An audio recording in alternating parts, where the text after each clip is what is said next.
Yeah, I shouldn't laugh. Anyway, we're now live on YouTube. So after me saying that, I should have probably said a disclaimer before I said that. What are you gonna? But you know, it's what it is. Let me just make you co-host, broski. Time for the disclaimer. There we go, co-host. We don't need to record because we're live on YouTube. In fact, you know what? I'm still going to record anyway in case, because it's still good to get that hard. In case. Now, because then it's easier to chop things up in the future. Yeah, definitely. Let me record. Yo, it's a busy house today. You know, to be fair, I did go. We went a little bit harder on the marketing today. Yeah. To be fair, and it's a bit more of a juicier subject. There is going to be so much game in this one. Cool, got it. All right, okay. Cool. What's good, people? 8 minutes past 8 p.m. UK time, Monday, the 11th of April, 2022. Welcome to another episode of The Game, weekly stocks, crypto, Zoom call with live TA, AMAs, and special guests. If you're watching this or listening to this rather on audio, Spotify, Apple Music, Audios, etc., please do check out the visuals on youtube.com/Blockchain Sensei for the full experience. So, quick disclaimer, in case you guys thought any of this is advice, none of this is advice. In fact, all our content is for education, information, and entertainment purposes only. No information should be considered investment advice or a financial recommendation to buy, sell any assets or place any trades. Please always do your own research. It is very important to do your own analysis before doing any or making any investments based on your own individual circumstances.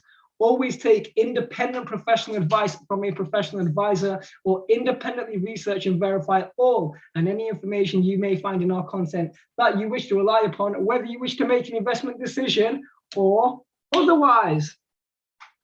That's because if you didn't know, I don't know how you wouldn't know this, especially as a newbie. Like, if you didn't know that pretty much every investment you ever make, you can actually lose everything. Like, not even some, you can lose everything. So if you're investing using the little tiny £100 that you got to last you until the end of the month, trust me, we've all been there. We've all been there where you've got to have porridge instead of dinner. Don't worry. We've all been there where you've got to have the noodles off the top shelf. We all know that one. If you're there, you shouldn't really be investing, because that means you don't have disposable income. You should only be investing your disposable income, because that means you need to be able to mitigate your risk. If you can't mitigate your risk, you need to speak to an official financial advisor, an accredited one. Now, me, no NinjaTea, no Quiche, no Storm, no Maestro, or anyone else that is in the Blockchain Sensei team that might be speaking today, because Mr. Spectacular doesn't speak today, but we speak for him in general. He's not a financial advisor. Nope. However, there is, a strange coincidence that a lot of the things we say end up happening. Now, in today's episode, especially with today's news, there is a lot of things that have happened in the last week that, although we've said it and it's become a reality, doesn't mean we are financial experts, because we haven't got the paperwork that says we're financial experts. We are financial entertainers. So yes. What does it mean to be a financial entertainer? It means that because you haven't got some piece of paper, apparently some guy with a piece of paper knows more than you. They might not have the same results you and your students have, but, you know, they know more than you and can give official advice. So they probably don't read the earnings reports or the Metaverse report from Citibank that we're going to read. But, you know, that's just what it is. So let's get into today's news, because it's very, very interesting. I was meant to say, if you need to speak to a financial advisor, just message us and we'll put you in contact with one. Or if you need to speak to a crypto accountant, just message us and we'll put you in contact with one. So, Ninja, I'm not too sure how much of this news you're clued up on, but do you want to take it in turns to go through the news on this one? Yeah, why not? Why not? Why not? I posted a few things, I think. Yeah. So I'll start off on this one first. So if you hadn't heard about it, then there's a gentleman called Zuck who's got some books, and he's about to release those books on us chucks, so we can make even more bucks. So basically, what he's saying is that he wants to again attempt at launching a currency. We already know that he tried it with Libra and DM, and it didn't quite go through. Maybe it was because they seemed a little bit more serious and were a threat to the actual global banking system. Being as Facebook's got 2 billion users, it's the largest country in the world. So you'd have a little bit too much power. Whereas if it's called Zuckbucks, people won't take it that seriously and won't see it as that much of a threat until he launches his NFTs and until he launches his crypto exchange and until he launches the wallets. And then Facebook has the largest amount of crypto data and data in general, and the crazy targeting that they'll be able to do then will be ridiculous. So if likes turn into Zuckbucks, I'm just intrigued at, if that happens, how many likes this post will get then. So just in case it does, please go into our Instagram right now, which is blockchain.sensei, and please all like this post, just so that we at least get 18 Zuckbucks, because there's 18 people in the room. Thank you very much, guys. Really appreciate those. I really appreciate those future Zuckbucks. So next piece of news. So next piece of news is that Ledger's new Nano S Plus crypto wallet supports over 5,500 digital assets and NFTs. For those that don't know, Ledger is a popular hard wallet. If you don't have a hard wallet, I recommend that you get one. If you do get one, what do we always say? Buy it from the official website. Shout out to George Brown for getting me a hard wallet for my birthday. If you want to get someone a mad present, get them, buy some crypto, pull it on a ledger, and give them the ledger, and make sure they don't understand how to use it. Just give them it and tell them to keep it safe. That's what I would do. That's what I've done with some family members. So it's what it is. So I wrote a little comment to Ledger, and I'd like you all, again, please, to get in the comments on this one and mention Ledger, please, because we're trying to get a collaboration with them, because we want to kind of make ledgers cool. We want people on the streets to be holding ledgers instead of holding cash. We envision a time when rappers are stunting with their ledger rather than stunting with cash. Why are you stunting with cash? That is so dumb. Like, oh, look at me. I've got 100 grand in cash that could be increasing in value every day, or could be getting me some kind of yield. Oh, look at me with my 100K in cash that in 5 years' time isn't worth 100K. Like, it just shows a higher level of idiocy. Like, these big money people are just laughing at rappers when they do that. And unfortunately, that culture passes on to people. So we would love it if we could start a movement where we're going to get rappers to start stunting with ledgers, because people can rob you cash, but if they rob your ledger, it's pretty pointless. But they can't do anything. So that's what it is. So that's where we would love to get a partnership with Ledger. So next piece of news. Speaking into reality, baby. So do you know about this one, Ninja? I actually don't. Okay, so at Bitcoin Miami, where all the big announcements are made in the crypto world, mainly in the Bitcoin world, we saw an announcement from Jack Mallers. He's the guy that is one of the leaders when it comes to the Lightning Network. He's got a platform called Strike, which allows crypto payments and Bitcoin payments. He announced a partnership with Shopify. So Strike is now in Shopify, allowing people to pay for items using Bitcoin on all Shopify sites. Now, I think we said this might happen. I think we said Shopify would accept crypto payments. Oh, I can't remember if we said this. Yes, we did. Now they've actually partnered up with NCR. Now, if you don't know who NCR are, wait until I show you this logo, and you're gonna be like, "Oh my god, these guys!" You ready for this, guys? Shout out pre-search. These guys, have you ever seen this logo before when you're using your contact list? You probably have. That's because NCR have let's see how many terminals. How many businesses work with NCR? Let's go to all.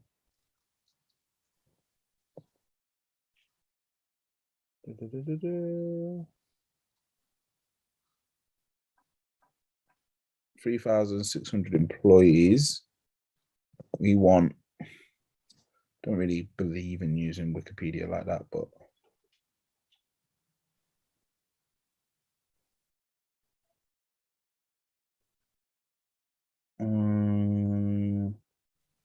we need to find how many terminals there is.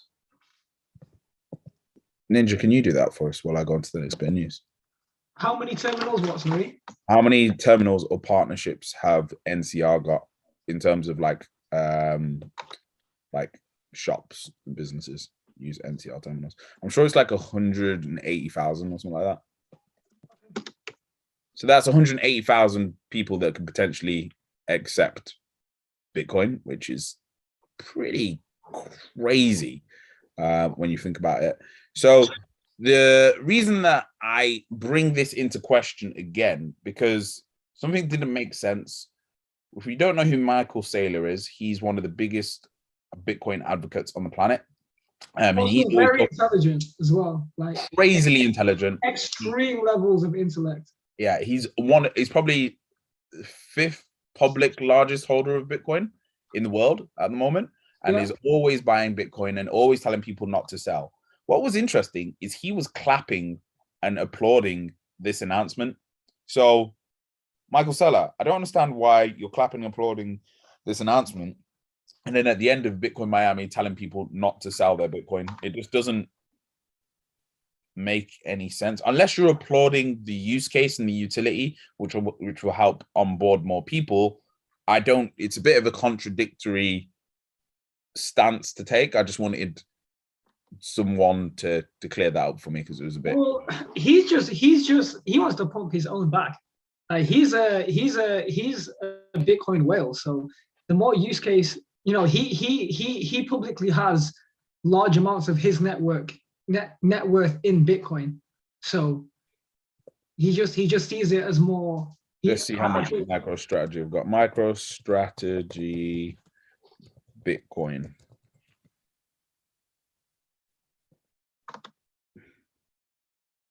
So they just recently bought 191 million Bitcoin.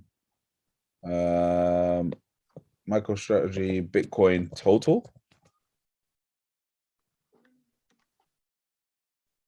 now holds a total of 125,000, valued at 4.8 billion Bitcoin. Yeah. Okay. Yeah. So yeah, okay, I can see why he'd be happy with people selling their Bitcoin on a platform which accumulates on a corporate platform that would then accumulate more Bitcoin. Wait, was that 125,000 Bitcoin? Was that the figure?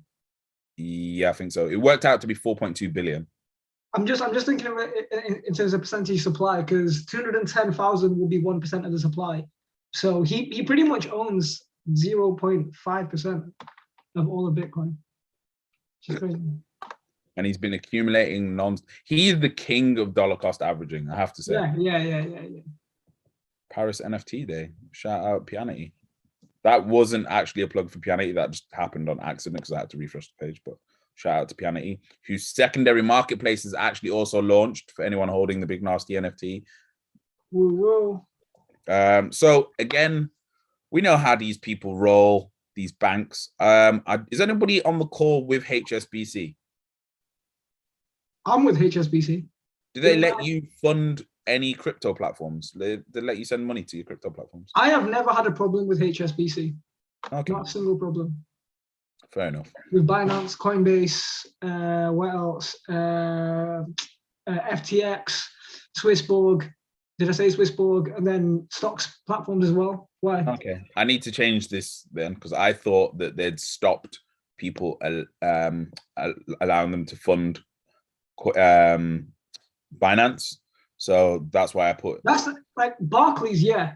Maybe other people have problems. I just No, I never have a problem with Barclays. That's why it's weird. That's so weird because Barclays is the one that everyone has a problem with. Do you reckon these banks are targeting individuals? But why would they? I think so. Maybe that's what's going on then. Okay. How do you want Well, one person? I will retract the statement that they're not making it easy for us simple peasants to invest in crypto platforms and untag them, because maybe that's not true then. But anyway, HSBC started an exclusive metaverse fund just for high net worth clients, and in Asia as well, which was quite interesting. Then the next piece of news. So again, I don't know if we said this, but I think we did. This time I want some cosigns. You know what? Let me just get this on IG Live as well, because this one actually annoyed me when it came out. Like, this one annoyed me because this one was in quick succession of the other piece of news that I'm about to get to, which is, let's just go live on IG. So, going live on IG quickly. So, does anyone remember or recall us going through the Tesla earnings report and me mentioning that Tesla is going to buy and to get into mining lithium because there's a shortage of lithium? Yeah, I remember. You remember that? Yeah. So I'm not making this up. I'm not going crazy. Oh, okay. That's just interesting. And I'm sure in that episode, I even pointed out a potential mine that he might buy. I'm pretty sure I did that. But, you know, people still think Tesla is a car company. But maybe those people that think Tesla is a car company, including those people that work for financial institutions, don't even read the Tesla earnings reports, because the Tesla earnings reports and the earnings calls clearly say for the last 4 or 5 years, it's not a car company. They're doing the same thing that Rolls-Royce are doing, where the cars are a front and the real money is made on the other things that they sell to other corporations and countries, like solar grids. What can you mine with solar grids? I think we might have mentioned that one also. But yeah, this is something that I found from the Metaverse report, which I think I'm going to buy, and probably going to get one for everyone in the team as we scale up. And this is an Exodus 1 HTC crypto phone, where your private keys can be stored on your phone. So, when I saw this, it's actually a whole decentralized crypto phone. Like, guys, like, I don't think people realize how, like, that is stunting. Like, stunting with a ledger and one of these is like, yeah, I'm about this life. Like, if I see someone with one of these, that means I know they ain't playing in this game. I know they seriously got some bags. Because at the moment, I have a crypto phone. I have a separate phone that all my crypto stuff's on this phone. But I shouldn't even show you which handset that was, just in case someone tries to jack me. But anyway. So next thing, and the reason why I'm on the live on IG is because I just want to quickly go to a pressing issue that keeps coming up. So some of you may have heard several times a mentioning of something called the inverted yield curve. Now, I did a post on my personal page just because I thought it was important that people understand what happens when we have an inverted yield curve, because it is very, very important. So I'm just going to read this quick bit of information that I put up and then explain what an inverted yield curve is. So I just thought it was my duty that from everything I'm researching and reading, things aren't looking too great for the everyday working person. But hey, what do I know? Can't say we didn't warn you, all the signs in place. Can't say that sometimes I predict things and then they happen. We have an over-ordering and overvaluation of assets, specifically companies within the NASDAQ, the S&P 500, and of course, the Citi 100, otherwise known as the FTSE 100. We've been saying it for the last 2 years.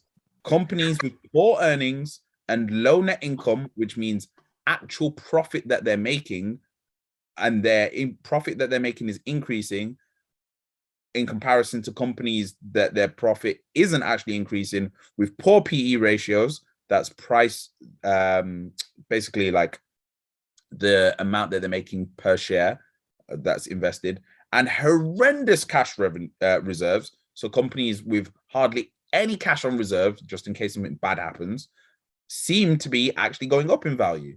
Meanwhile, companies actually doing well are being driven into the ground despite having much better fundamentals, like Netflix, like Zoom.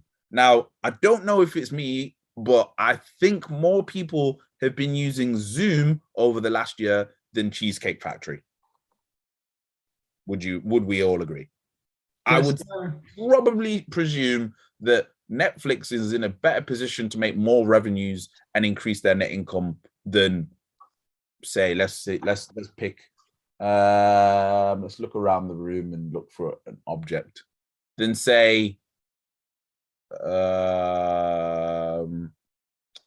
someone give me a company that's doing okay at the moment that really doesn't deserve to be doing okay. The McDonald's. Like, Netflix versus McDonald's, who's clearly going to make more profit? Like, come on, guys. Like, what is McDonald's really going to do that's going to revolutionize the amount of profit that they're making in comparison to Netflix releasing games, which we kind of predicted, in comparison to Netflix releasing NFTs and also theme parks and also metaverse-based theme parks? Come on, guys. As well as increasing £1 more to the 120 million users that they've got. But, you know, so what I was saying is, in this case, if this is this because the index model is flawed? So what is the index model? Most people, most investors in the world, most corporations, most big money, what they do is, instead of actually doing research and looking at the fundamentals of the company and how well it's actually doing, is they just go, oh yeah, just put me in the S&P 500. And what they do for their high net worth clients, most of these hedge funds and most of these asset management companies, is they just take people's money and put it in the S&P 500 and put it in one or two other stocks like that they know that they can trust, like Apple and Microsoft, and then go, oh look, we've made you 15%, even though they've made probably 20% or 25%, and then give their customer back 15 plus some fees. Now, because everyone's doing that and everyone's lazy and doesn't actually do any research, what happens is loads of other companies that are in these indexes, in the S&P 500 and in the FTSE, end up going up in value because of those inflows, even though they're pieces of shit. I have to swear, because it's a real bad problem. So what happens if the FANG, which is Facebook, Amazon, Netflix, Google, and Tesla, don't perform that well, even though they're the ones that normally carry these indexes? What happens if they don't perform well? Well, indexes go down. So what happens when companies that can't shift stock that they're sitting on, even with a 75% clearance sale? Because as we probably noticed, loads of companies over-ordered because of the whole COVID situation and shipping situation and the oil prices situation.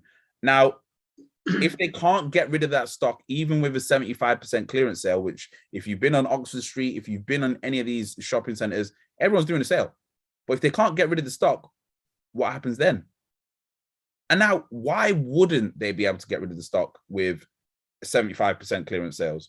Well, what if nobody was actually interested in what people were trying to sell them because they have less disposable income due to the fact that their bills have gone up and increases, and there's been increases on absolutely everything, and people don't care about these influencers pushing them anymore.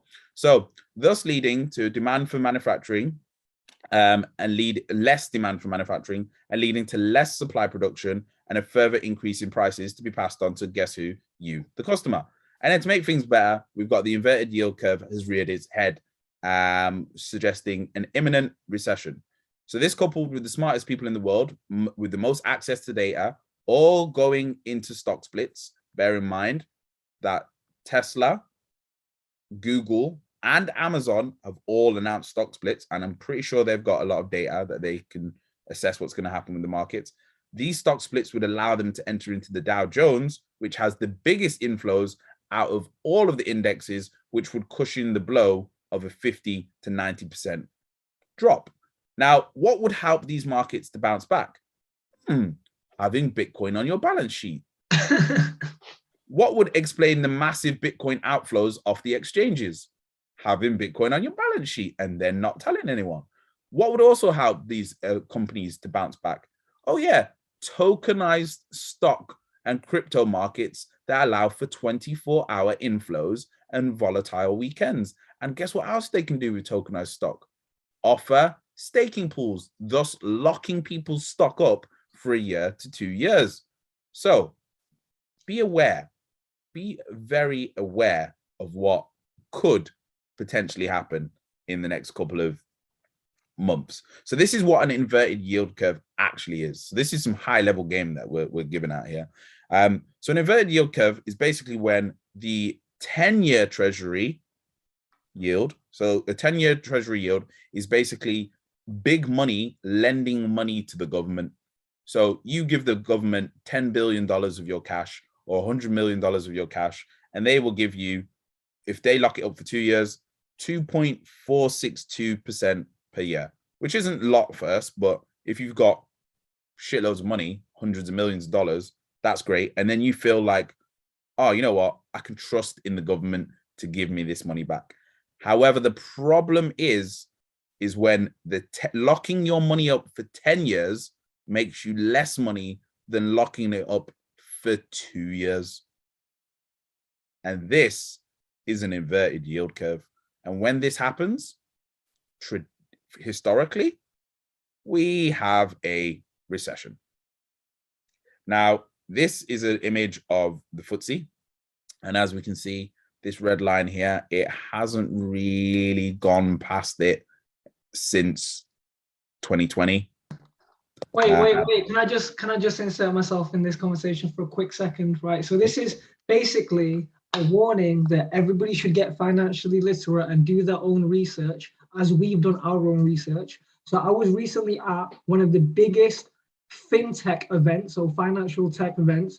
It was in Bank in London, and I won't call them out, I won't call the company, but I was speaking to a sales exec of a pension company, and the sales exec wasn't even aware that most UK pensions are tied to the FTSE. But this guy was selling you his pension scheme, or their pension scheme. And if your money is tied to the FTSE since 2017, or your pension, has it gone up? No. Has inflation gone up since 2017? Yes. Now, if this thing doesn't get past this area again, or if it does and then crashes, what are they going to do? Well, that's where Rishi has announced this crypto cosign. So that was a bit of the news and a bit of education on that. We still got more news because it was Bitcoin Miami. So there's still just a little bit more, as we've got Deutsche Bank predicting a recession in 2023. So we've also got, that's what I'm going over in a sec. Bitcoin Miami post. That's the Shopify announcement. NFT market sales. That's Snoop Dogg. Okay, I think I think that is actually. Oh, oh no, the news isn't finished there. Oh no, it isn't. So when some of you may have seen that Elon Musk bought a fair amount of shares in Twitter and is now the largest stakeholder in Twitter. Now, people might have thought that happened for no reason. That didn't happen for no reason because Tesla is now working with Block, which is owned by Jack Dorsey, who owns Twitter. You scratch my back, I'll scratch your back. And now Tesla are now going to team up with Block, owned by Jack Dorsey, to mine Bitcoin off their solar panels. Who would have guessed and said that that would happen? Guys, was anybody in one of the previous episodes where I said that happened, or am I going crazy? I was there, and you even said it in, do you remember my first lessons I ever done with you when we was going over the Tesla report? You were saying it then, and that was like last April. Thank you, Stone. Anybody else in the chat that heard me say that? I've heard you say that, but that's just because we talk a lot, so I don't know where. So I can't. Sometimes I can't co-sign that you said it live because you might have said it private. No, I've definitely said it live on YouTube. Definitely. If someone just goes back through previous episodes, you'll see it. Now, this is your post, Ninja. Oh yeah. I'm trying to do this style of post, so hopefully you guys like it. In case like a post goes viral, I want to make sure the Blockchain Sensei logo's on there. But Lego Group and Epic Games have announced a partnership to create a kid-friendly space in the metaverse. Well, that is very, very strong IP, in my opinion. Yeah. Now, mainly because Lego's an interesting one because they've got everyone's IP. They've got all of Marvel's. They've got Star Wars. They've got Spider-Man. They've got Lord of the Rings, Power Rangers. I used to have Power Rangers Lego, for real. Bro, they've got everything Lego. It's a mad day. And there's no way they're going to sit there and watch Roblox and Minecraft come out with all these blocky things and go, hang on a minute, we're the king of the block. Wait. There's no way we can talk about Epic Games and not have our legal Katana Summer saying something, because this is her like dream company to work for. No disrespect, Google. You can't bring the COVID patient into saying something. Can you just say something about Epic Games? Can you spit a bar? 1 bar, 2 bars. Oh my god, you're not asking me to do this. This is insane. I mean, this is like, it's going to be such an insanely amazing opportunity for Epic Games. Expanding into creating a kid-friendly space, like how you can just think about the amount of exposure they're going to get, but also the amount of benefit that this is going to add for games developers, games production artists. Like, it's just going to completely reinvent the space, and that's just going to be incredible. Mm-hmm. Thank you very much. Get well soon, our legal Katana. We miss you. And also Michael Jordan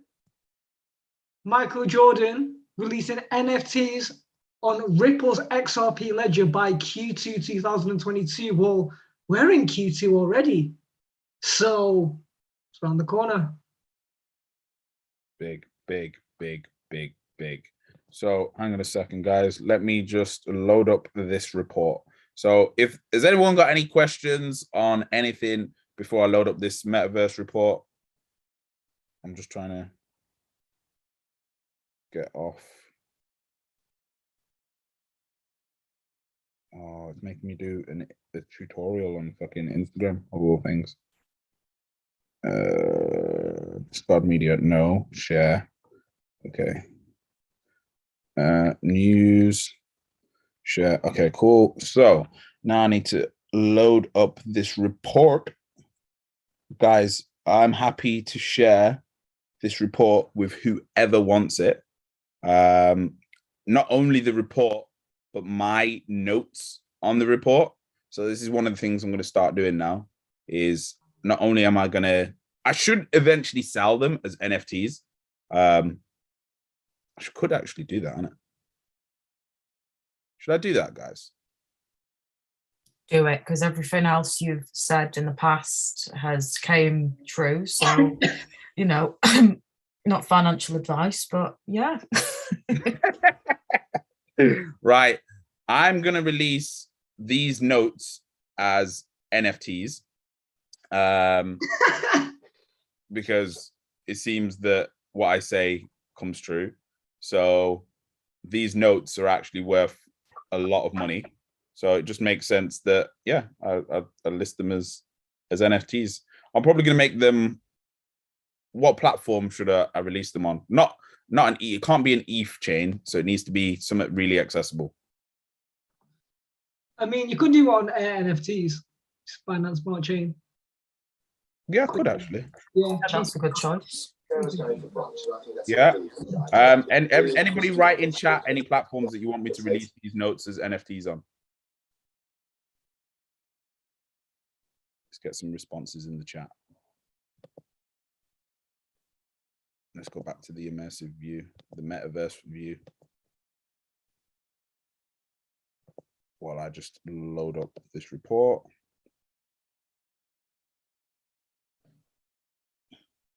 We got any responses? 2 out of 21. Come on, guys. you're feeling shy. Don't be shy. Right. Hang on a minute. It's just uploading. Give me a second. Thinking. Okay. No worries. I'll let you think. All right. Let me just load up this screen. So, my drive. Just got to close down all these windows from these meetings, because that would be a bit of a problem. Okay, recent. Boom, Citibank report. Let me know when you can see my screen.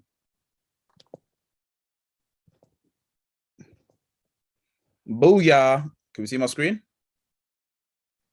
Yeah, I can see it. Boom. Okay, cool. So let's get into this. I'm going to try and whiz through this. Now, first things first, whenever I read these reports, is I always take note of who are the people that are making up this report, because you want to kind of follow them on LinkedIn and Twitter, because if they're credible people and they're in this report with Citibank, their projects might get some investment. Just makes sense. How many times have I told you? I'll be stalking these CEOs. So I followed Jamie Burke, CEO and co-founder of Outlier Ventures, Phil Chen, founding partner of Race Capital and chief decentralized officer of HTC, Stani Kulechov, CEO and co-founder of the Arve companies, the co-founder of Polygon, Sandeep Naliwal. I should probably follow Ursula, but I haven't. But I probably will go and do that if you can do that for us, Ninja. Iona, tried to find her, but she's very hard to find. Wait, sorry, can you just say that again? You want me to Ursula McCormack. You want to follow her. And Yatsu, co-founder of Amioka Brands. If you don't know what Amioka Brands is, please go and do your research. You'll be like, oh my God, these guys. So I'm just going to go to the bits that I've highlighted. So the total addressable market for the metaverse could be 8 trillion and 13 trillion by 2030. Now, the reason I highlighted this is because they've calculated the numbers of users for the metaverse will be by 2030 will be 5 billion users, because they mentioned something that made me really think about it in this bit further up. They said what people are really forgetting when it comes to users of the metaverse is it's basically the internet. So you just got to ask yourself, how many people currently use the internet? How many people are going to use the internet by 2030? Because it's not going to be a choice of if you want to be metaverse integrated.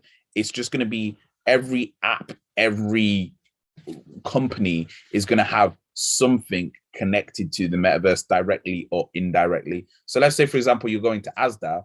Asda will have something connected AR, VR wise.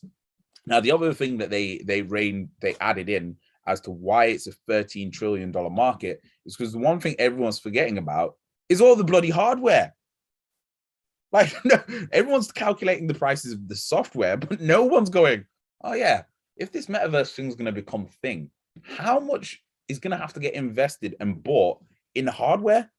And I was like, oh snap, that's actually so true. So they're calculating for us to get the metaverse that people are imagining, then we're going to need a 1000x of today's levels of computational efficiency and improvements of hardware. So I thought that was crazy. So the metaverse narrow definition is people living in virtual worlds, living in VR headsets all day, every day. But then they also raised a very good point, which is to be in a VR experience or a metaverse experience, you need technically two pieces of tech. You need a visual stimulus and you need an audio stimulus. So their theory is, would that not make listening to a podcast in the metaverse? Because the only thing that makes it the metaverse is by putting the glasses on, right? But then if you take the glasses off, are you now not in the metaverse? This is an open question. I think we already live in the metaverse, because when you're in social media, there's times when I'm in social media, like I'm in it. Like sometimes I feel like I'm living, like I think metaverse to me is just like attention. So I already feel like I spend a large percentage of my time just having my attention on what is online. Like, how many times have we been in a room and the most important thing happening is the thing that's on your phone? Question. Right now, this call on Zoom, and we're here, the reason I switched to this camera is because, is this not already the metaverse? Yeah, just a less immersive one. None of us are actually in the same room together. Like, what? It's already here. So, like, when you actually really deep it, like, it's already a thing. Like, we're already in the metaverse. So that then basically means every computer, every mobile phone, every device that can access the internet technically becomes part of the addressable market for the metaverse. So that includes all these areas, and all the areas where the metaverse has use cases. Manufacturing is an area I didn't consider, but it makes sense. Like, the way that you're going to be able to design cars, trainers, and so on and so forth already right now is a lot quicker and easier over Zoom. But then when you start using VR or AR,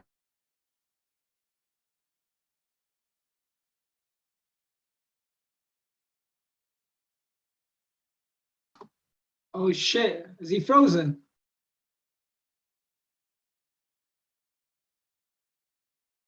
Hello? Can you guys hear me? I can hear you. I think he's frozen. Oh, damn. We lost him. We lost him in this cyberspace. Oh no, did he go? Oh, he's actually gone. Oh my God. Oh my God, he got rugged. He got sucked into the metaverse. He was sharing too much good gems.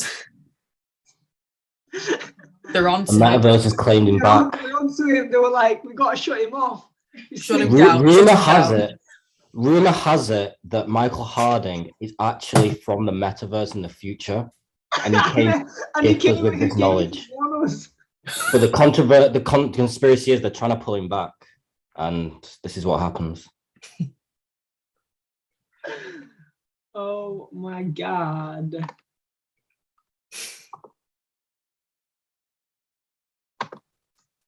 Plot twist, he's actually Elon Musk.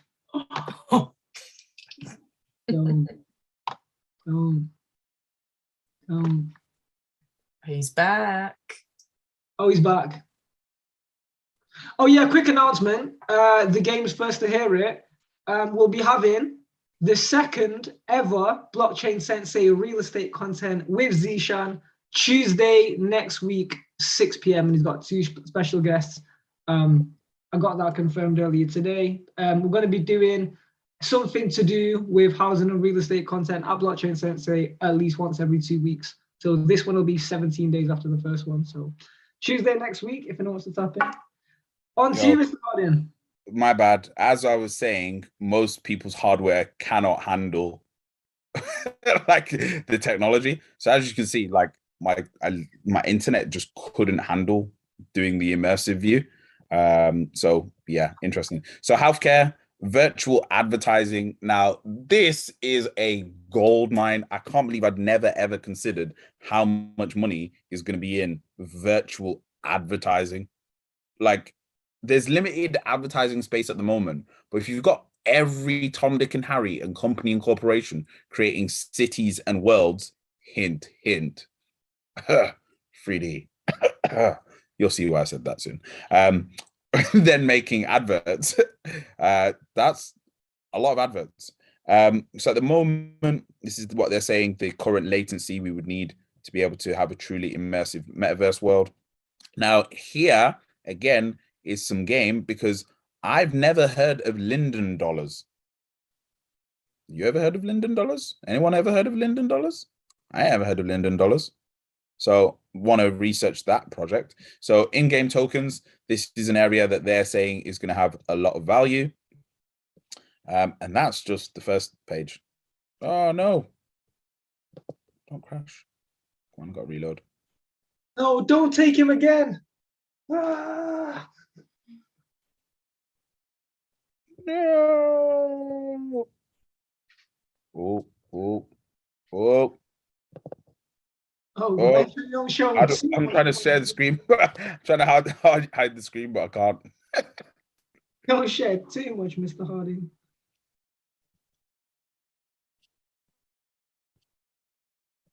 Oh. Okay. Right, we're back.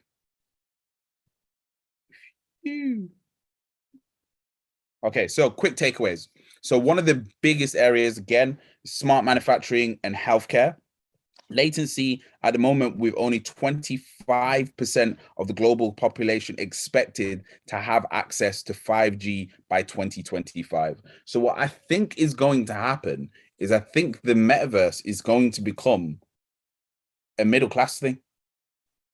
I think the hardware prices, especially if Apple release the best headsets, the best VR glasses, is going to become a middle class thing. Because, like, say, for example, the earpods and wireless earphones are very expensive, and working class people can't afford them. So if it ends up being that these VR glasses become a signifier of having £1,000 disposable income, and then you literally would create a separate reality, especially through AR, for middle class people and non-middle class people that have £1,000 disposable income.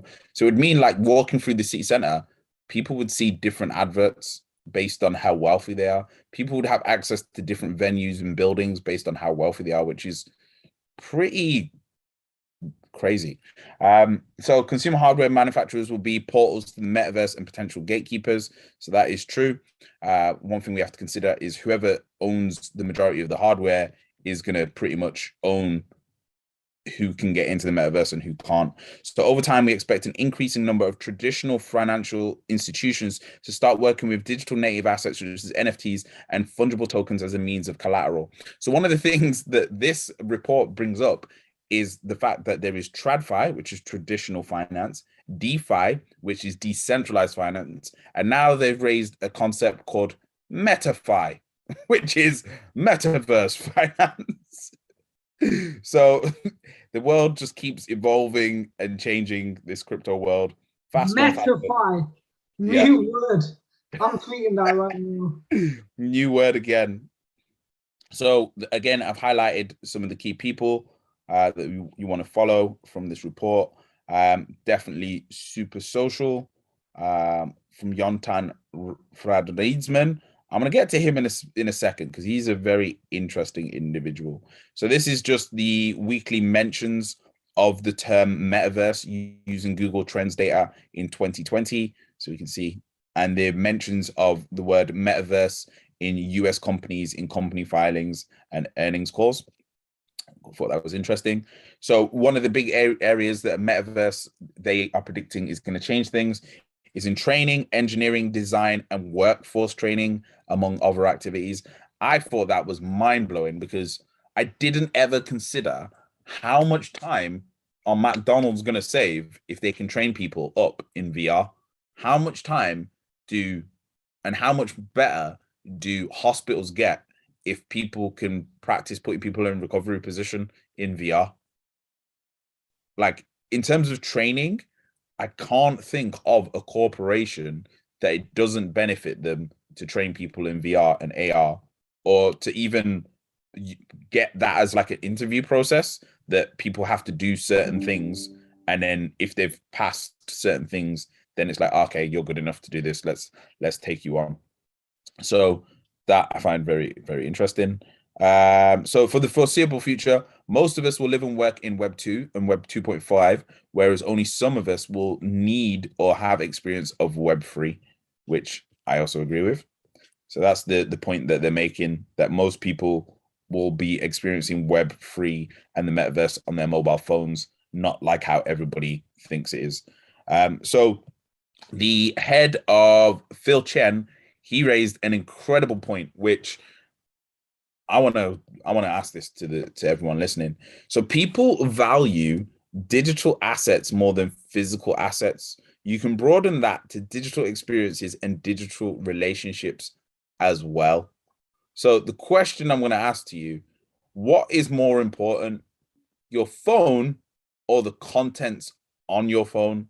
So type chat contents for the contents and phone for phone. Go. Because I'm very interested to hear what people think. Oh, for me, it's definitely the content, because it's like my lyrics, it's like all the bars I wrote, pictures I taken, memories. Yeah, the phone can go as long as my data is there. That's so interesting to hear it like vocalized. So that clearly shows that people value digital assets, because are the contents of your phone not a digital asset? Yes. They are in it. So that would mean that in most people's lives, I would go as far as saying the content on their phone is possibly the most valuable asset that they have, especially being as most people don't have assets. Anyway. Can I share a story? Yeah, go on, share a story. I think it was in early 2020. I had a laptop. I still have the laptop, and I was charging it, and it just turned off, and I lost like literally like everything that was in it. But it's like only on the laptop, and I haven't been able to like get it back, like get the laptop running again. So like I have like multiple collections and like thousands of notes that are like stuck inside the laptop that I can't get out unless I like get the laptop fixed. Mad. That's, yeah. So you've just shown like that's, for most people, is the most valuable part. So when you start adding the more experiences and access to experiences we've got, whether it's through AR or VR, that creates more digital value. So it really is going to be in a position. It's not that it's going to be in a position. I would argue we're already at the point where digital assets are more valuable than physical assets for the majority of people, which is a crazy thought to think. If you just say that out loud to somebody, they're like, that's not true. But then when you actually think about it, you're like, damn. So yeah, just thought I'd highlight that point. So, and thinking of NFTs at the moment, it's just in music, art, game objects, access, and identity. That's the area that I thought was quite interesting. So I believe that soon we'll start seeing every company doing NFTs. I raised this point before in on one of the NFT Fridays. I feel very soon NFTs are going to take a rotation into a gift card angle. So if you look at the gift card industry, pretty much every company has a gift card. What is the difference between a gift card and an NFT? Realistically, if you like, if you created a digital NFT gift card, so every company that's got a gift card created an NFT version, but then you could sell the gift card, or the gift card could get airdropped extra rewards, or you got rewards based on usage. I don't see why Nectar, shout us. We're happy to give you a consultation on why Nectar having an NFT would be 10 times more valuable than just what it is at the moment, because then people could swap their Nectar points with each other or give them to each other. That's some crazy IP right there. Anyway, so let us illustrate some applications for health in VR. Now, this is crazy that this even exists. So I'm going to read this very carefully. So Startup Applied VR is pioneering evidence-based immersive VR, a new category of prescription digital therapeutics. The company aims to treat chronic pain without the use of drugs, but instead using VR to focus on the visual cortex and alter the patient's focus. The company recently ran a trial on women during childbirth at Cedars-Sinai Medical Center in the US, where the procedure was successfully conducted by a manageable level of pain without the need for an epidural. Basically, they're trying to say that you can put a VR headset on someone and it can make you not feel the pain of childbirth or soften the pain of childbirth. And I'm sure childbirth is meant to be like one of the most painful things on the planet. So that is wild that that's even a thing. So I'm going to be looking into applied VR, because the one thing people will always pay for is to have less pain. And then also VR, a surgical training and assessment platform that gives medical device companies and healthcare professionals radical better ways to share practice and learn new skill procedures using immersive 3D technology. So let's have a look at these two companies. So also VR.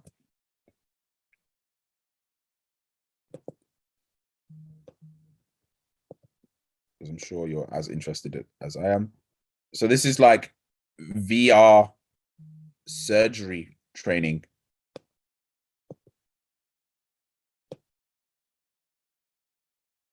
Which is mind-bending, but makes so much sense.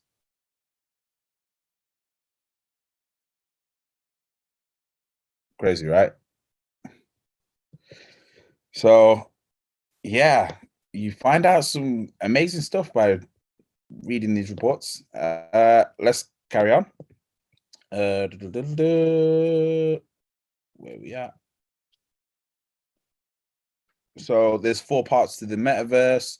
So the space, which is the internet, which multi-layered interactions cause for persistent time connections. So we need the internet to improve better. We need the hardware to improve, and we need digital payment systems to improve. What else did I highlight? Okay. Jamie Burke.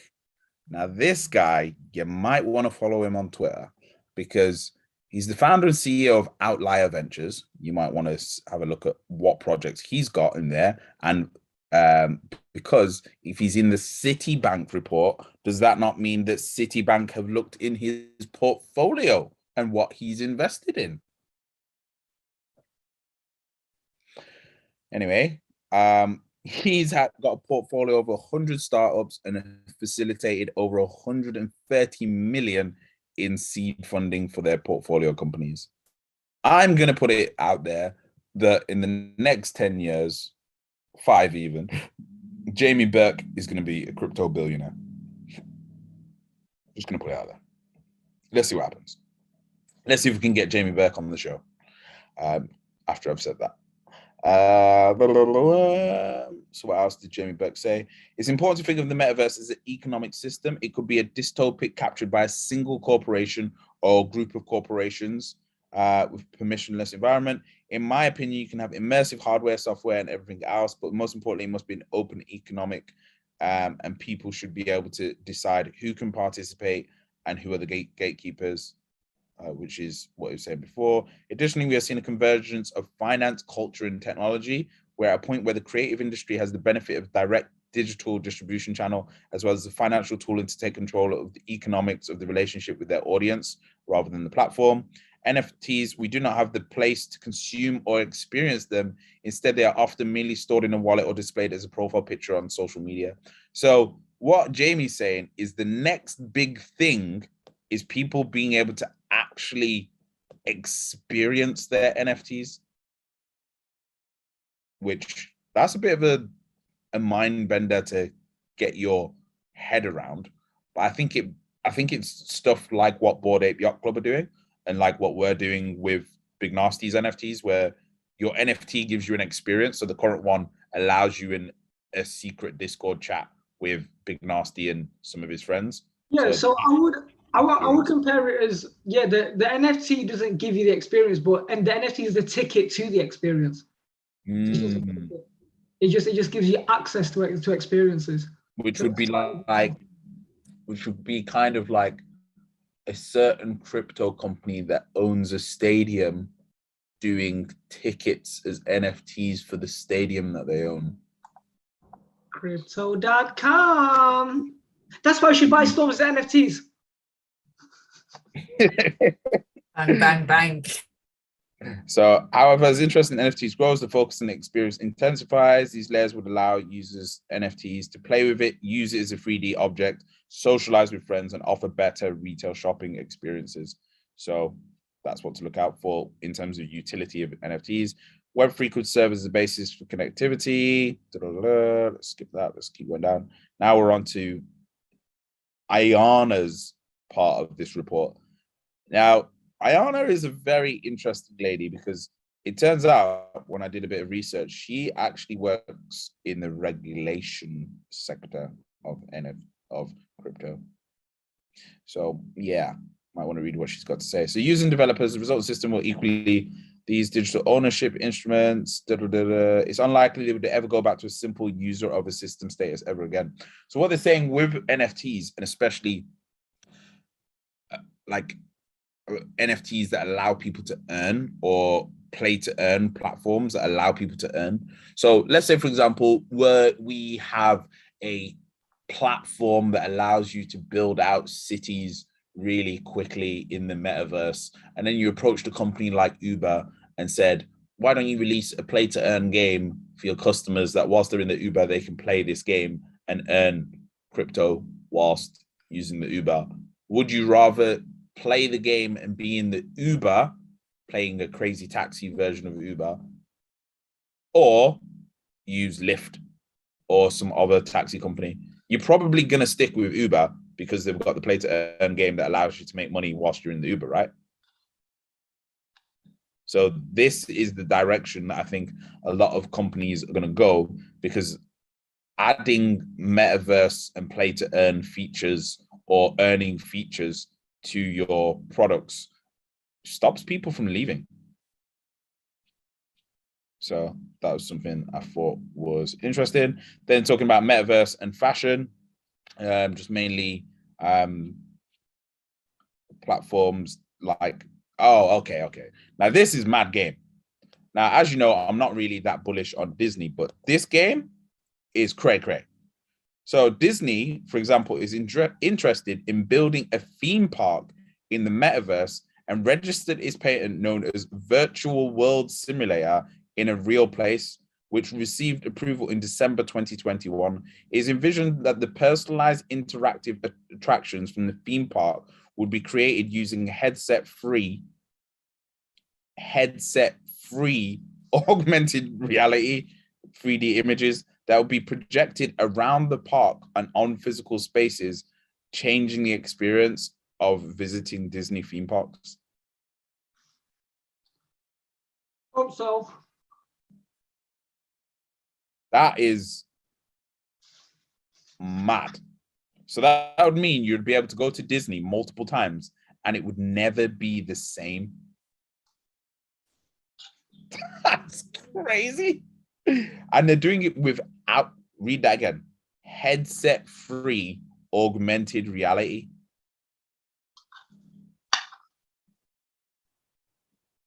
Interesting.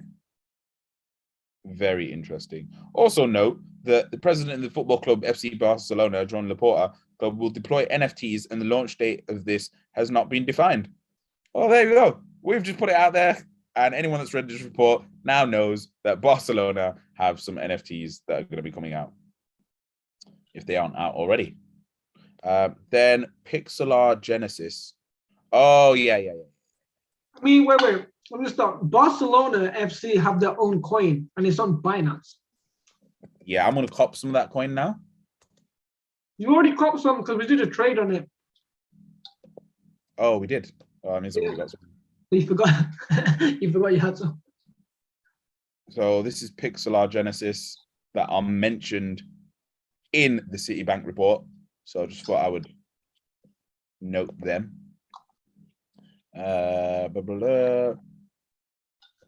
So brands such as Nike, Vans, Adidas, Gucci, and Burberry have got metaverse clothing. Now, this is where it starts getting a bit more crazy as well. Okay. So anything I've circled in blue is because it's cray. So I didn't know this, but Seoul Vision 2030 plans to establish a metaverse platform that's likely to include a virtual city hall and public service centers, allowing citizens to interact with city officials for virtual consultations, as well as feature tourism locations. Other cities such as Dubai and the United Arab Emirates are exploring a metaverse. Boeing exploring digital twin technology to build airplanes in the metaverse. Siemens Energy developed a digital twin to offer predictive maintenance of power plants. Why would people be looking into predictive maintenance of power plants? Maybe if those power plants could mine Bitcoin and Ethereum.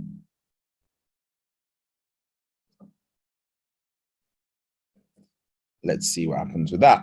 And then if you want to find out more about these, I've circled them here. Is this the one here? Yeah, okay, cool. So universities such as Seoul National University are offering surgery in the metaverse. We've already looked at that one. Microsoft HoloLens technology has been explored in non-operative as well as surgical cases. Looked at that already. Yeah, this is the weird one. I don't understand how this is working, this eye tracking for brain health.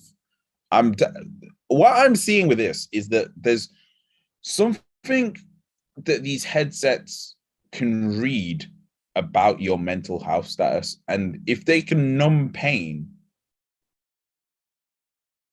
through headsets, that means these headsets are picking up all kinds of crazy data from our eye movements, which means the targeting of the ads that they can do is different levels. I want to do 5 more minutes and then just go to some questions. Wait, let me just insert myself in this, right? So basically, one thing the human race got to work on as time goes on is we got to become more disciplined. So we're living in a world where people are becoming less disciplined, but there's more distractions. The only way to counteract this bullshit, mind my language, is to become more disciplined. Now, an easy way to do that is y'all can do 1 day of Ramadan with me. Yeah, wake up at 4 a.m. in the morning, eat and drink, go back to bed at 4:30, and then not eat and drink till 7:30. Do that for 1 day, and that'll help you build discipline for the future metaverse, where the ads are going to be crazy because they're going to know your emotions and eye movements. Yeah, it's going to be, yeah, it's mad. Like, technically, they're going to be able to change people's emotions, and this is talking pretty meta, excuse the pun, but yeah, people are going to be able to, companies and corporations will be able to feel or read your emotions and technically influence them more than they've ever been able to influence them before. So yeah, that's interesting, very interesting. Okay, I'm gonna just skip through. I'm not gonna do any more of these notes. If you want this, it's gonna be selling as an NFT. Oh yeah, great place to finish. Is this gentleman has released his helped Kanye West release The STEM player. Interesting.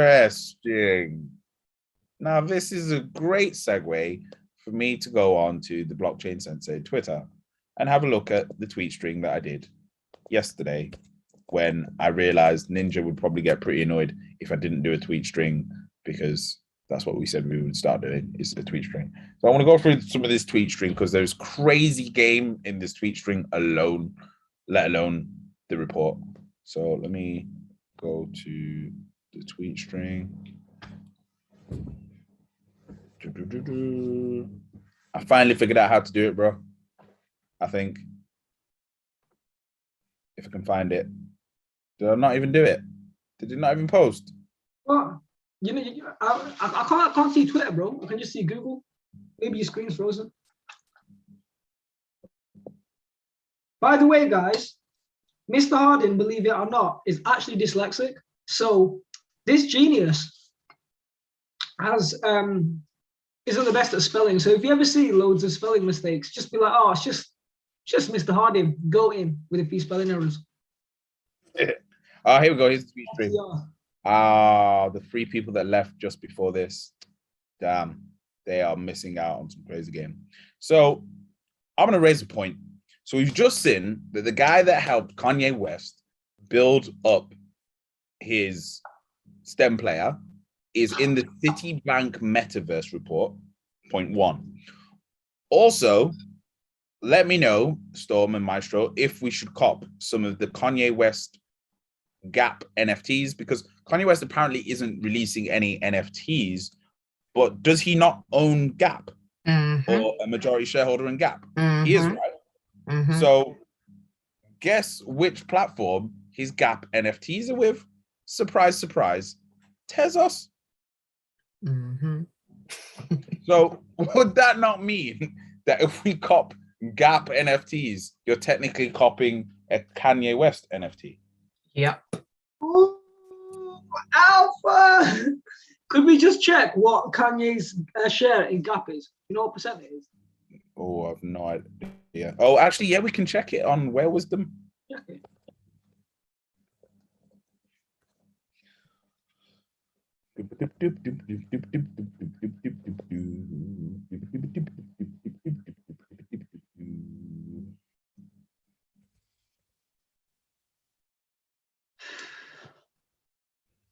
Is sharing my screen still? Yeah.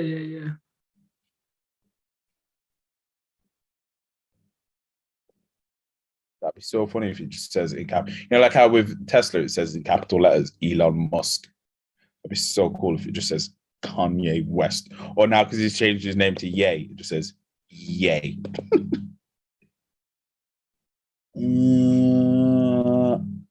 Majority.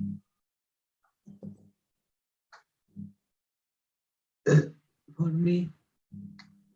Fisher Robert J owns 13%. There's loads of Fishers, but there's no Kanye West on here.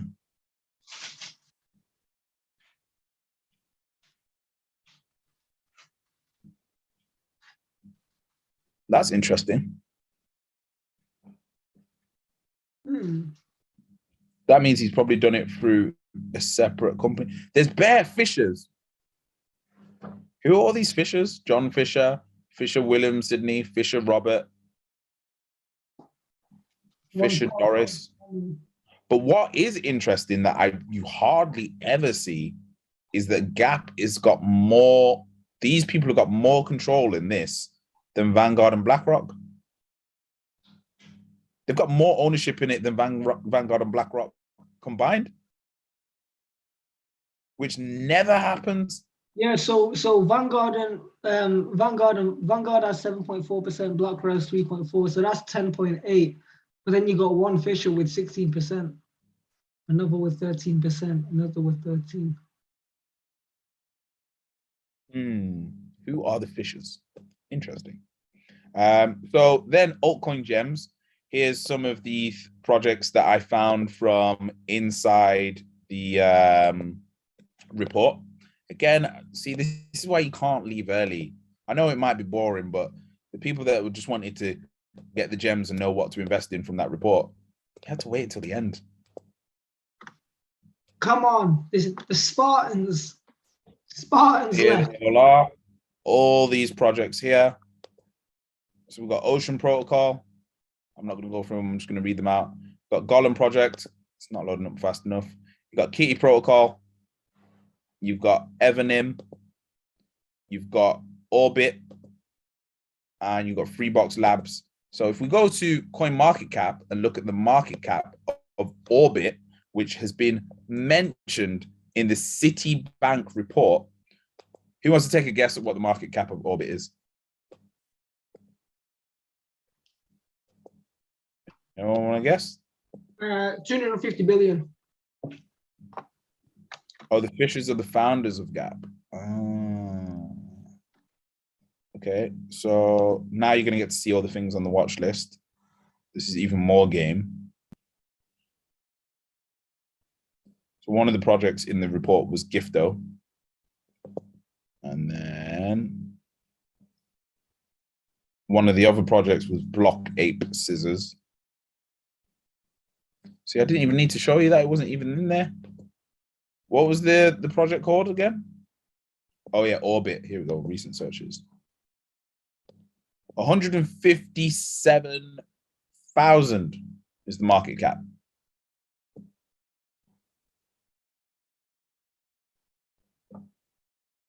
Just saying. This one could go down in history as the greatest shill on Blockchain Sensei ever. Potentially. But hey. Then the next greatest shill is this. Oh, I love this. When I was looking at the music ones, I was like, yeah, I'm finna know. So I'm going to put it out there again. If you want to get rich in the next 5 years, spend 2 hours to research every project on this page. Email us or DM us when you're done, and we will have a job for you. It is very, very unlikely that you won't get rich off investing. No, not investing. Just off knowing about every single project on this, because this was connected to the Citibank report. Can you just make that full screen, bro? One time, so everybody can just peep it quickly. Quite small. Nah, it's because I want people to go to the page and like it. There we go. And this is an amazing list, because even in the music space that we feel we know, I didn't know all of these. In the fashion space, I didn't know all of these. Building tools, domains, payments, browsers. I knew about Brave. I didn't know about this other one, Baka. Sports. I didn't know about Zed. All these extra virtual worlds. So this is a crazy image. Like it's actually mad what this image is actually giving away. So that's that one. Told you the best game was at the end.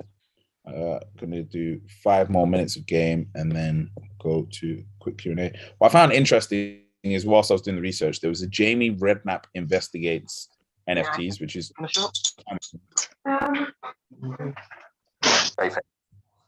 really? No, Jamie. I'm minting digital assets. But what's to stop any man on the street just downloading these and selling them and copying them? They're non-fungible, Jamie. Fungible. Well, there you go. Got it. They're non-fungible. No matter how hard you try, you won't be able to function. Good. I'm getting. Do you know? I'm actually getting it now. You are. Yeah. You are. It's actually such a weird, like, mockumentary. My fancy footy ferrets. 500 quid for the lot. Bargain. But then what? What do you do with them? I'm saying you do any kind of fine art. Buy it. Look at it. Think about life. And of course, one day, the collection will be worth millions. What? Millions of pounds? Yeah. It's been hanging in the Louvre. Really? They are hanging, that's for sure, but I don't think they're hanging. One day, my word. Gravy train, what? whatever that is. Now you take care, my love. And make sure you store them in a cool, dry place. Wow. Yeah, it's such a troll on NFTs. It's crazy. But yeah, was that it? No, there was one more thing that I swear I put in this thread. How do I get back to the thread? You just got to click. You got to find one tweet from the thread, and there we go. Oh, show this thread. Yeah. Is that what I press? I think so. Sorry, I'm new to this thread stuff. Is Okay, this your so we did first thread in your life? second. Congrats. Okay, so like I said, there's some crazy game in this thread. One of those crazy bits of game is that Louis Vuitton and Beeple have a collab. I'm just going to say that again. Louis Vuitton and Beeple have a collab in a freaking play-to-earn game.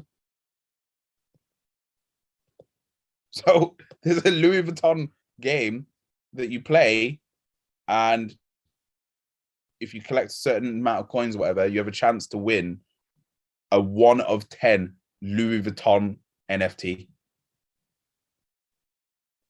Don't know if that's valuable, but it's to celebrate Louis Vuitton's 200th anniversary. So I'm going to be playing that game. So that's that one. When I went down the Tezos rabbit hole, I found Play with Brio. What was this? What was Play with Brio? I'll let that load. Gap NFTs, altcoin gems. Oh, okay. Is that the whole thread?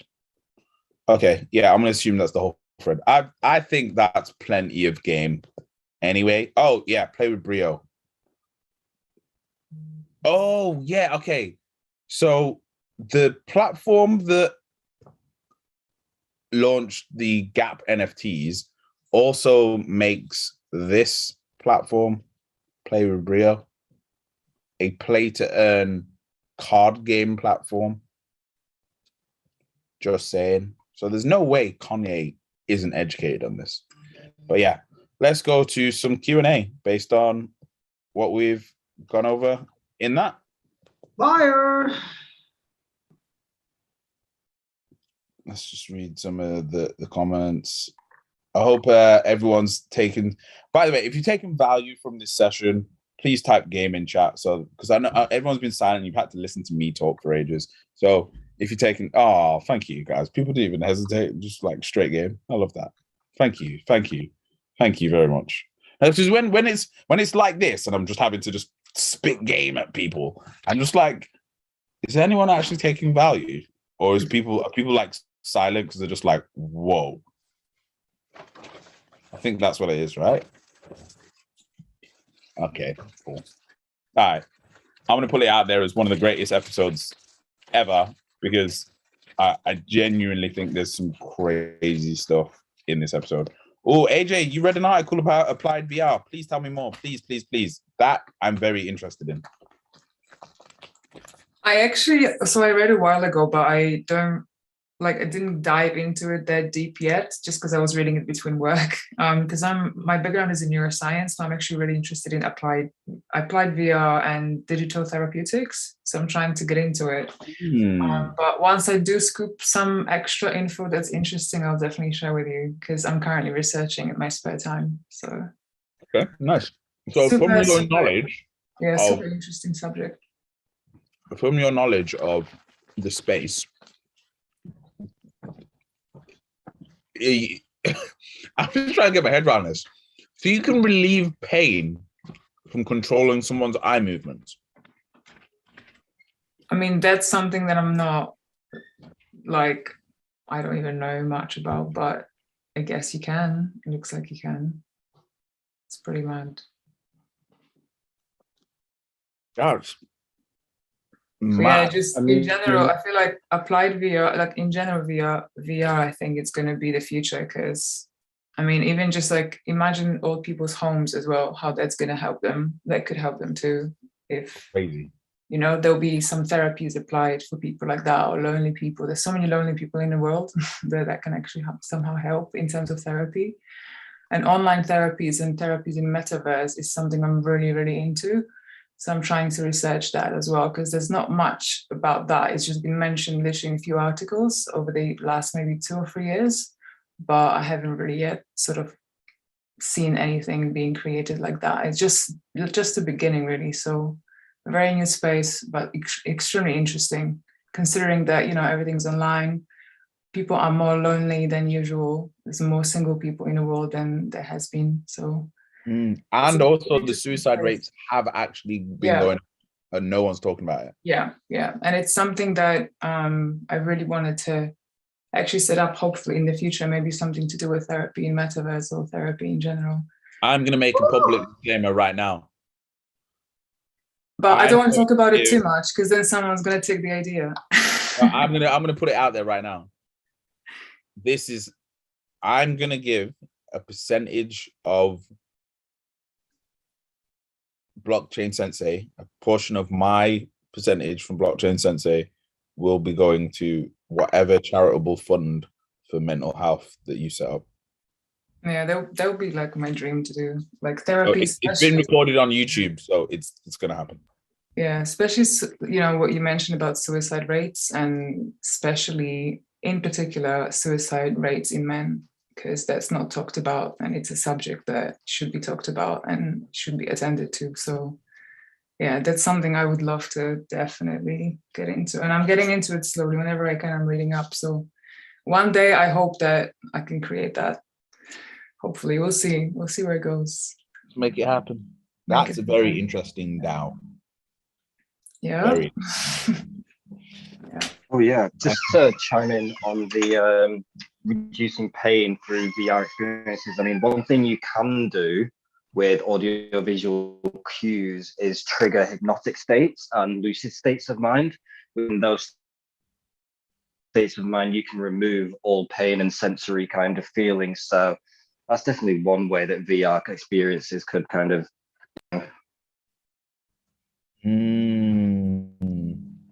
Oh yeah, I forgot about that. The hypnotic state. Is that if it's your eyes and ears at the same time, or is it just your eyes? Do you know? Could be either. I think you can kind of. Well, I think both. It's more. The more you kind of take over, then the more you can kind of induce. So. Oh wow, this is giving a whole new side to the metaverse that I didn't really know was there. It's kind of a bit more like, oh. Hey, in the background, I've been searching up Metafy. Like, there's a whole like Twitter space on it. Is there? Yeah. Whilst you were talking, I was digging in just like the hashtag Metafy and just seeing all these like new projects. There's like Metafy meme coins now. Already? Yeah. The memes are there already. Oh my days, that's crazy. Big shout by Storm. That episode of Black Mirror is one of my favorite episodes of Black Mirror of all time. So incredible, right? Yeah. That is Which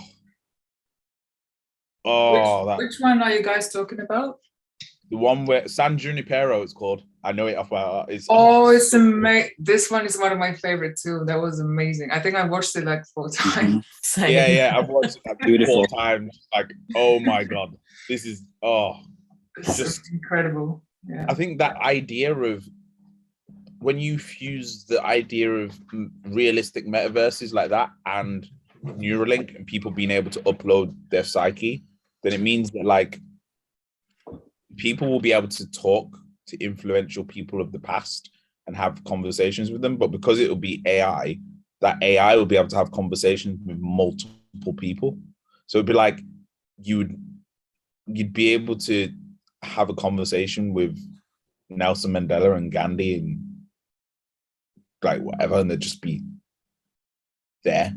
Oh, obviously it's only going to be for people that are living at the moment that do go through with Neuralink. But in terms of people visiting grandparents and loved ones and whatever, that's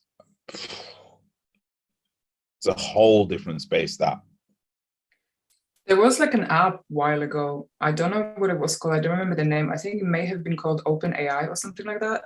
And Yep. it was in beta version. I don't know if you heard of it. And you had to sign up. But have you heard of it? I'm a big fan. Well, It was like, I'm very interested in OpenAI. yeah, it allowed you to kind of set up your own profile and then talk to an AI. But AI at some point started to get really intelligent and make jokes that I would laugh at, and it scared me because it was so real.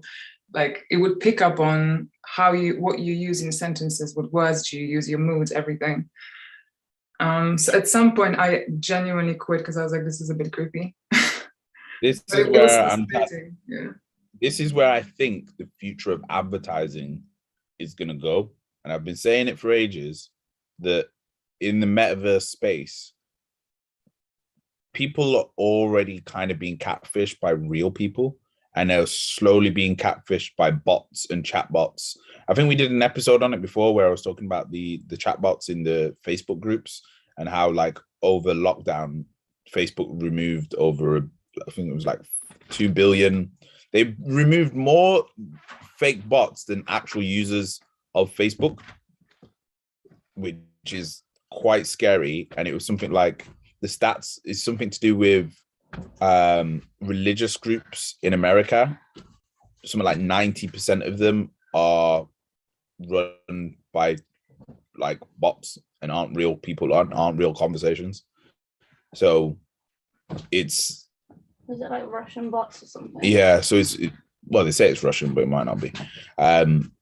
It's just very interesting that I think the future of advertising is going to be making people literally fall in love or become best friends with these AIs. They're just going to convince people to buy shit and sell shit and come to this event with me if you love me. And it's I think the AIs will get really emotionally manipulative. Have you watched the film Her? Yep. Yeah. That's literally what's going to happen. Yeah, but I think the stage of Her we're already kind of at. From some of the AI I've seen, we're already at that stage.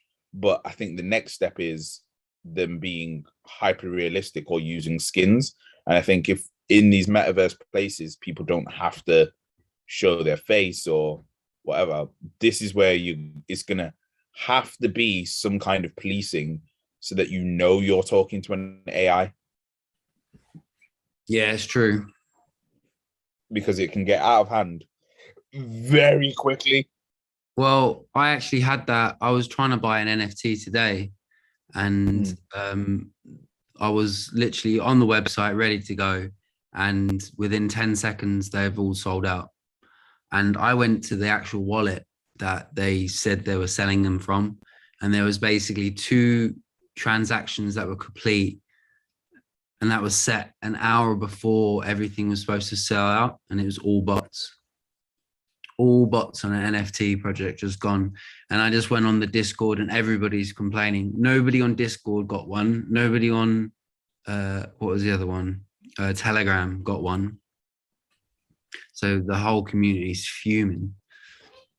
But that's for you who's educated in the space. So imagine the amount of people that are uneducated that don't even know that that's a possibility. Yeah. That happens more often these days, doesn't it? Because I've been to few such sales and it's just all sold out straight away without you even having a chance to get press a button. Yeah. I mean, anyone in the sneaker game has been suffering from this for years. Yo, the sneaker game's getting murked by bots. Yeah, sneaker game got hit up by bots a while back. Mr. Kamara, I know you've got some interesting questions. You normally have an interesting question or interesting point of view. Yeah, what's good, man? It's been a while. Killer Cam.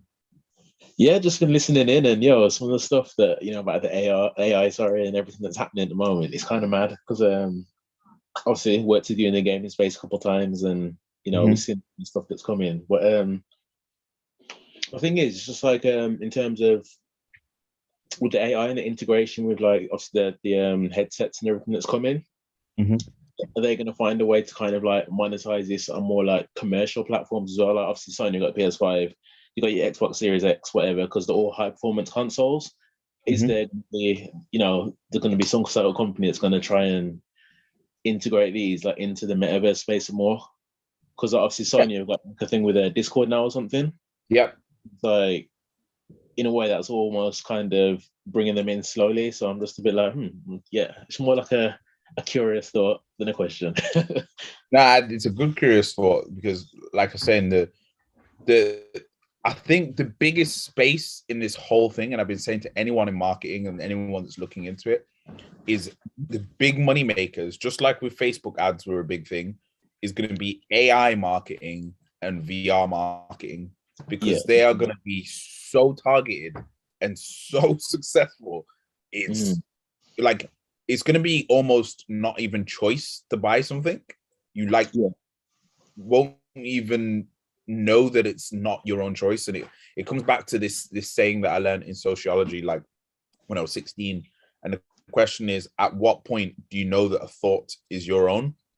And once you just carry that with you for the rest of your life, you have to always question, okay, this thought or feeling that I have about this group of people, about this country, about this packet of crisps or whatever, is it my own decision, or is that influenced by a friend, a family member, TV, so on and so forth?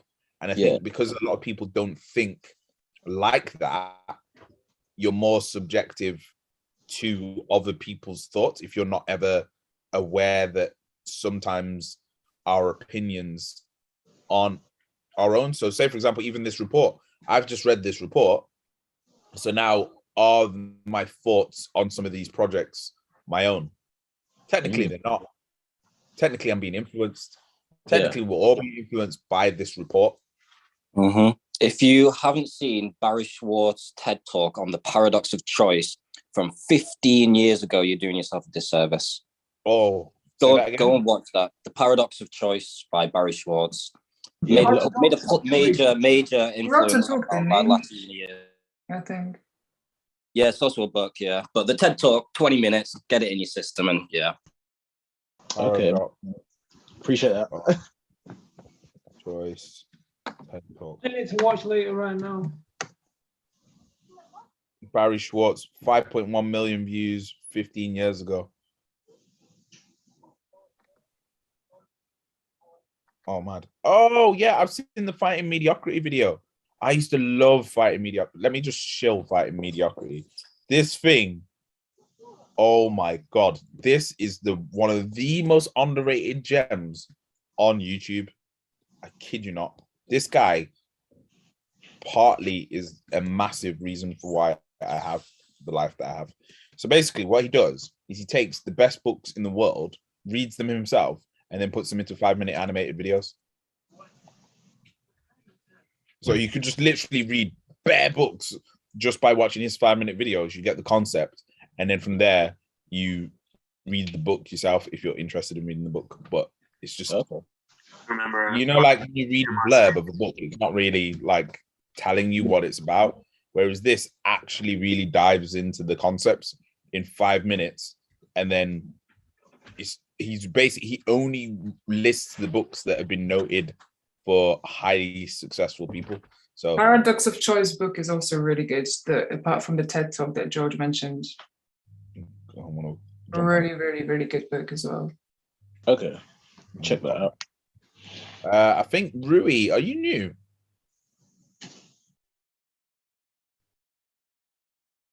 Rui? Sorry, guys. Yeah, I'm new. This is my first time attending the class. Wow. Rui, welcome. Thank you very much. What up? Cheers, guys. Thank you very much for the valuable info. No worries, man. No worries. What would you say? So the questions we always ask the new people is, what would you say you took value from in today's session? I mean, I'm quite new to the space of NFTs, and I've been investing in crypto for about a year, but, just passively investing, kind of buying here and there. I took value basically from the whole kind of class.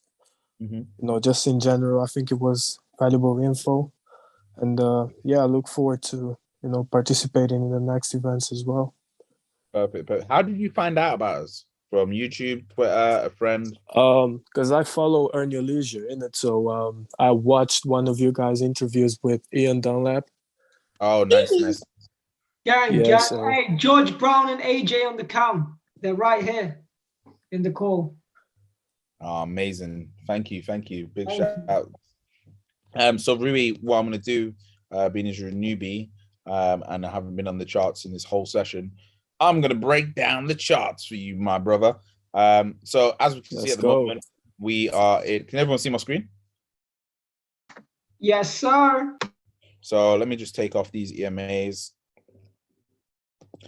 Right now, you can see we're in this slope upwards right now. So I'm expecting a bounce literally anytime now back to the upside, where we'll get to approximately, I've been saying, just my exit mark, as you can see, is 50,000 on Bitcoin.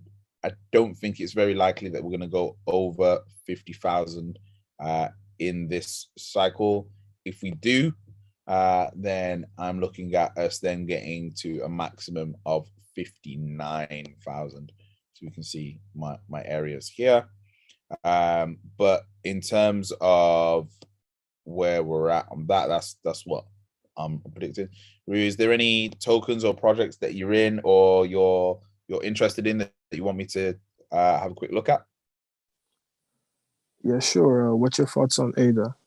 ADA, oh my days. ADA is looking peng right now. Let's just quickly go to crypto portfolio. ADA is in my Coinbase.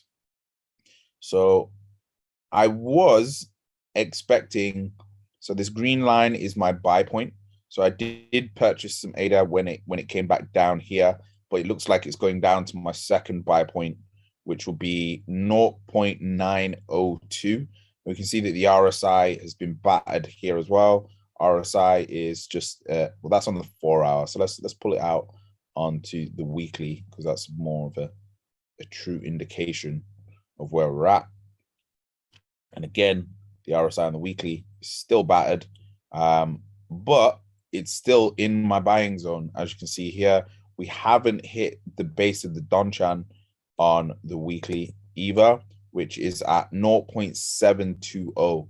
So that would be my break zone. If we go below 0.720, then I think it's very unlikely Cardano would recover the same way. But at the moment, it's holding up a nice support around there.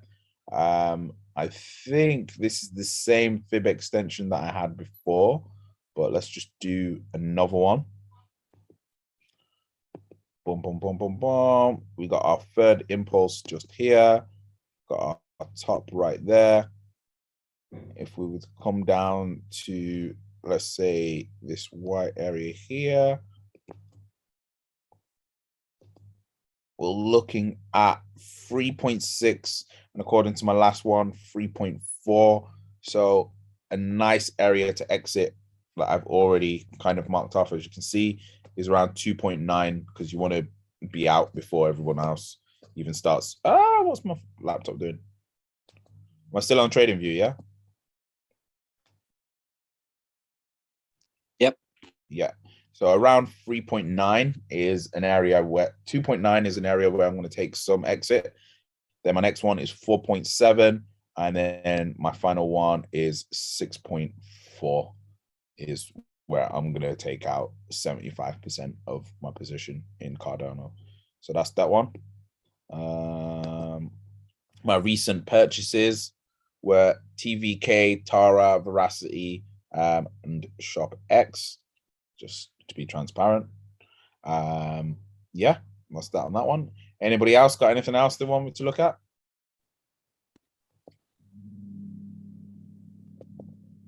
No. Can you look at Luna, please? Oh, good old Luna. Luna is in my Binance. Let's just talk. Luna, which is definitely an all-time high. Or has it come down now? Oh, it's starting to come down now. Okay. So on the weekly, we can see this is slowly starting to come down. There's clearly a quite clear uptrend on this. You don't even need to draw a trend line in to see that one. When we go to the MAs, we're now bouncing off this is the 10-week moving average. This would be an amazing buy point here, where we've got the 100 and the, no, that's not even the 100, is it? That's the 20 and the 50-week moving average. So around $75 would be an incredible buy point, just there. But I don't know if it'll come down that far. Let's have a look on the daily. Luna obviously is buying crazy amounts of Bitcoin, but now that we look at it now, maybe Luna could actually come down to here, bounce off this moving average here, which is the 100-day moving average, because again, that's where the Donchan is, and there's actually a really nice support line just here, as we can see, 1, 2. This would be a nice touch here, so it'd be interesting to see what happens with that one. Yeah, I think we're going to get a turnaround here, because if you look at this position here, let's just mark this in. Where is?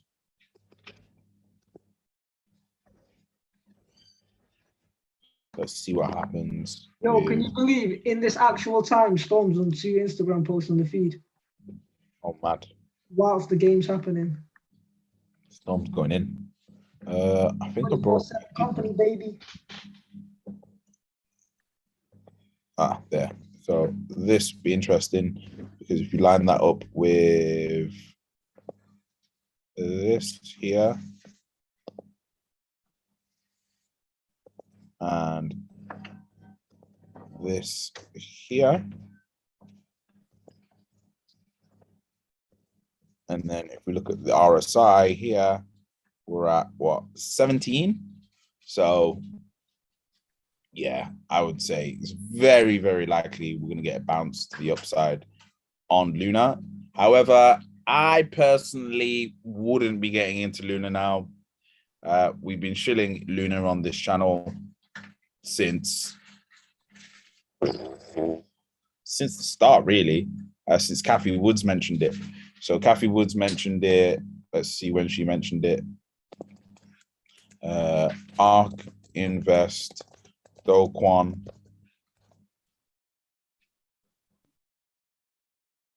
Nine months ago. So that was, when was 9 months ago? What was the date?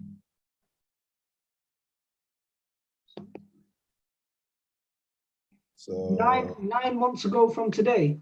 Yeah. One second. July. 3, 4, July. So if you'd invested then when we was mentioning it and when Kathy Woods was mentioning it, you'd now be up 2,000%. So I would not be investing personally here. I'd use it as a trade, but I just feel there's an exit pump coming on this. So unless you're going to be watching it every day, I don't feel that there's much left in it, but who knows? I could be wrong. So that's that one. Engine, someone said. Engine, Ninja's fave. That's definitely my Swissborg portfolio.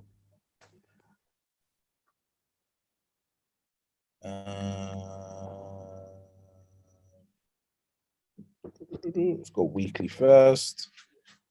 That's what you meant to do. Let's get rid of the moving averages. Just see what's actually cracking. So we can see it's hit my buy point. So I should be buying now as soon as we're around here. So I need to buy some more engine. But what am I expecting? There is on the weekly, not that clear of a, and it's hitting perfectly on the weekly on the 200-week moving average, which is mad. Yeah, I'm expecting definitely a turnaround on this anytime soon. So that's really nice. And then if we do weekly, that would mean that this is a slight trend up, which now when we go from the weekly to the daily, this should be a little bit more clearer. Yep, there we go. So we've got bounces off the trend lines. We've got two actually. So we've got this one here. And then we've got another one just here. 1, 2. Very nice. Very, very nice. And then 4 hours. Looks even more clear. Look at all these touches on this trend line here. Now on this support and on where the moving averages were. Let's go daily. Let's whack in the EMA now.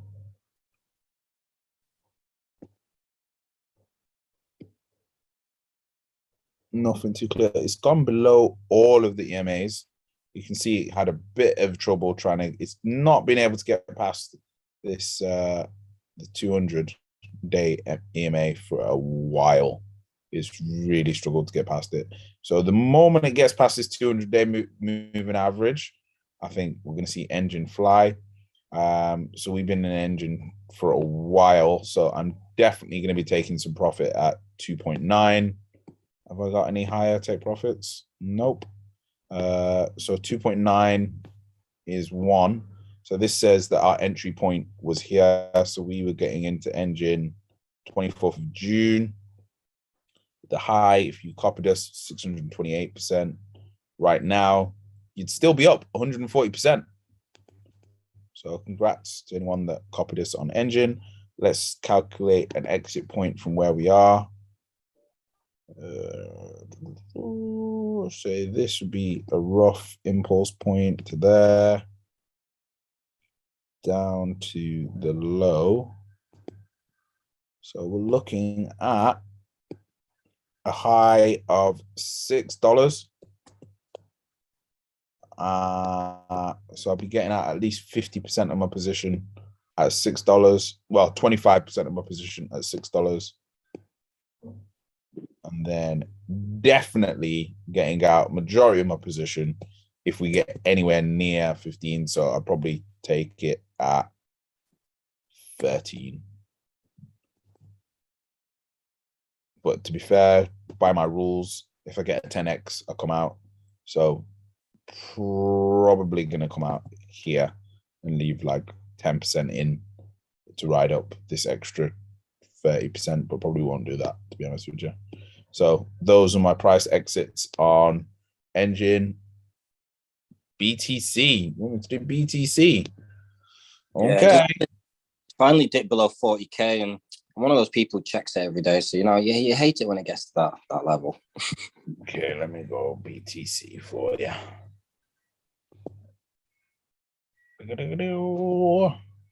Mr. Harding, tell me why the crypto market's going down. I don't like it when it goes down. I don't like it when it goes up. It's look at this channel. Look how perfectly it's hit this channel. Like, come on, that's textbook. Hey. So what we would expect now is literally Bitcoin to reverse tomorrow. So expect some kind of news tomorrow, and then we start moving to the upside to at least this area here, 488. 488 to around 50K. We should be okay.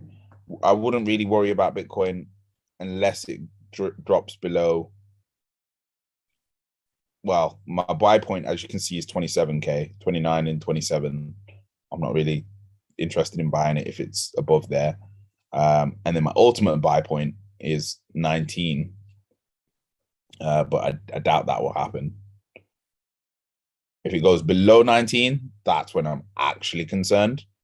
But I don't think that's going to happen until 2023 when we have our big recession crash.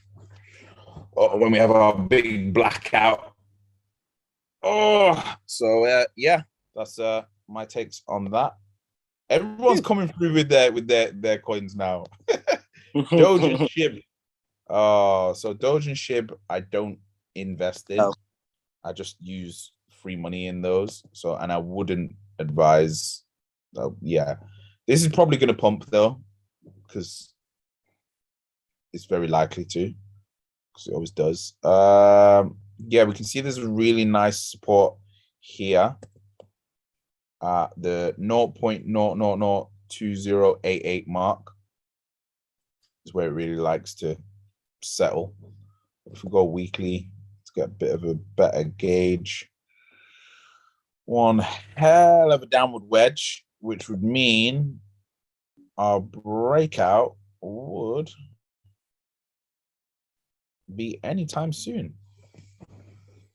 So yeah, this is just ready to go in the next 3-4 days. Wow, it's going to break out before it gets down here. So before the 8th of May, we will have a Doge breakout where Doge will start pumping. So let's see what happens there. No, that was Shiba. Sorry, that was Shiba. And then Doge.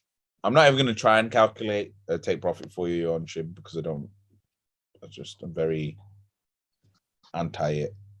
Just use the standard rules.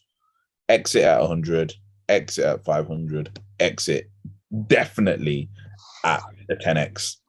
But I doubt very much you're going to get a 10x on Shib or Doge. Especially Doge, like the market cap's way too high. Doge very likely to get back to the 0.7 area, just because Doge likes having that hype of $1 Doge. It's not going to go past $2. No way. Market cap's too big. Definitely not $5 anyway. It might crazily do to you. But again, we can see we've got a bit of an uptake in Doge now. This has already started moving to the upside. Again, we'll go weekly first.